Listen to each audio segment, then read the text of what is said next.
Hello everyone. আজকের সকালটা শুরু হলো মহাযুদ্ধ দিয়ে।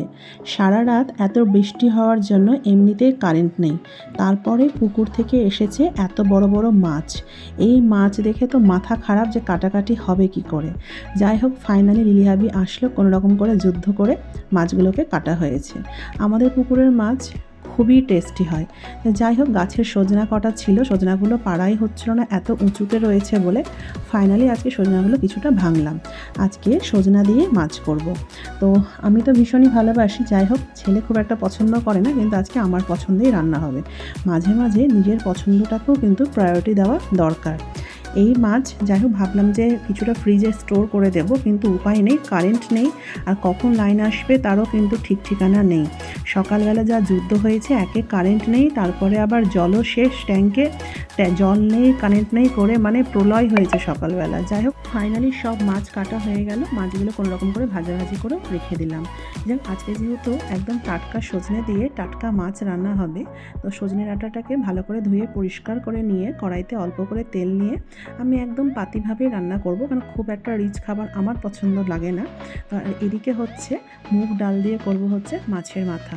ভীষণ পছন্দের এটা, আমাদের বাড়িতে সবাই পছন্দ করে সোনামুগ ডাল দিয়ে মাছের মাথা। আর মাছের মাথাটা টাটকা হলে বেশি খেতে ভালো লাগে, যেহেতু একদম পুকুরের টাটকা মাছ এসেছে, তো এটা একদম আলাদাই টেস্ট হবে।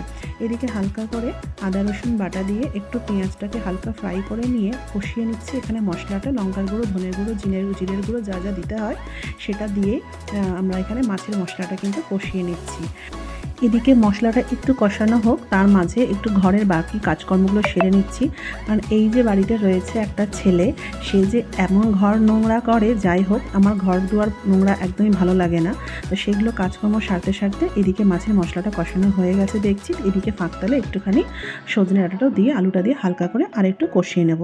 এদিকে মুগ ডালের জন্য এদিকে পেঁয়াজ আর হালকা করে একটু মশলা দিয়ে কষাবো, তার মাঝে সজনাটাকেও কিন্তু কষানো চলছে। দুটো রান্না একসাথে হচ্ছে। 4টে ওভেন রয়েছে বলে আমার কিন্তু অনেকটাই কিন্তু হেল্প হয়ে যায়, রান্নাটা ঝটপট হয়। আর মাছ মাংস রান্নাটা বরাবরই আমি নিজের হাতে রান্নাটাই বেশি ভালোবাসি, যদিও আমি মাছ একদমই খাই না, কিন্তু আমার রান্না করতে ভালোই লাগে এই সমস্ত কিছু। তো যাই হোক, হালকা ফালকা রান্না হলো, মাঝখানে ছেলের ওপর দুমদাম পড়লো, টিউশন যা, স্কুল যা, এই তো চলে সকালবেলার যুদ্ধ।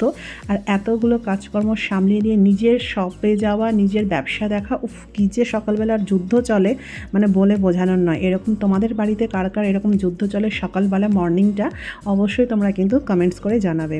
আজকে ইচ্ছে ছিল যে সজনে ডাঁটা ছাড়াও একটা মাছের আর একটা কিছু পদ রান্না করার, বাট এতগুলো সকালবেলা প্রলয় হয়েছে, তার মাঝে আর মাথা কাজ করলো না।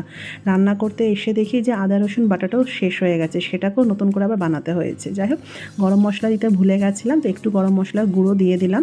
রান্না করতে গিয়ে প্রায় আমি অনেক কিছুই ভুলে যাই, পরে সেটাকে ব্যালেন্স করতে হয়। তো এদিকে হচ্ছে মুগ ডালটা হালকা একটু কষিয়ে নিলাম, মাছের মাথাটা দিয়ে নিয়ে তারপরে এটা একটা প্রেশার কুকারে ট্রান্সফার করিয়ে নিতে হবে। 3 থেকে 4টা কিন্তু সিটি দিলেই কিন্তু এটা হয়ে যাবে। অনেকে হয়তো একটু ইয়েতেই করে, পাত্রেই করে, প্রেশারে দেয় না, বাট আমার একটু ঝটপট রান্নাটা দরকার ছিল বলে আমি একটু প্রেশার কুকারে দিয়ে দিয়েছি।